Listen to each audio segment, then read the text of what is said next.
A partir del próximo ciclo escolar, es decir, el 2017-2018, las autoridades locales fomentarán entre los estudiantes de preescolar y primaria hábitos saludables para el cuidado dental. Veamos de qué se trata. Niñas y niños que estudian el preescolar y primaria en las escuelas públicas de la Ciudad de México recibirán por ley un kit de limpieza bucal a partir del próximo ciclo escolar 2017-2018. Esto tras la promulgación de la Ley de Salud Bucodental aprobada el pasado 16 de noviembre en la Asamblea Legislativa.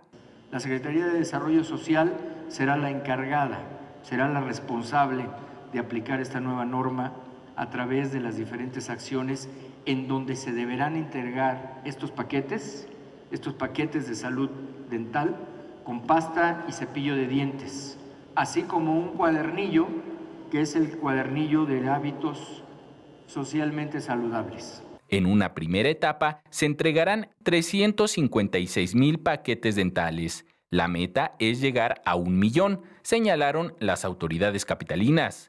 Datos del Sistema Nacional de Vigilancia Epidemiológica señalan que en la Ciudad de México, 9 de cada 10 menores en etapa escolar tienen problemas en dientes temporales y permanentes. La Secretaría de Salud local indica que las delegaciones Iztapalapa, Gustavo Amadero, Coajimalpa y Álvaro Obregón son las que más enfermedades bucales registran.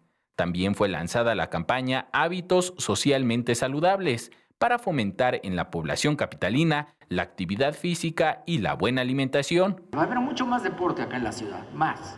Fútbol, pues, ¿para qué platicamos? Está en todas las esquinas el fútbol. Nos han pedido fútbol cerca de este edificio, vamos a ver qué podemos hacer. ¿Cómo podríamos aquí practicar fútbol? Pero algo se nos va a ocurrir pronto. Con imágenes de Javier Cordero, Enrique Muñiz, 21 Noticias.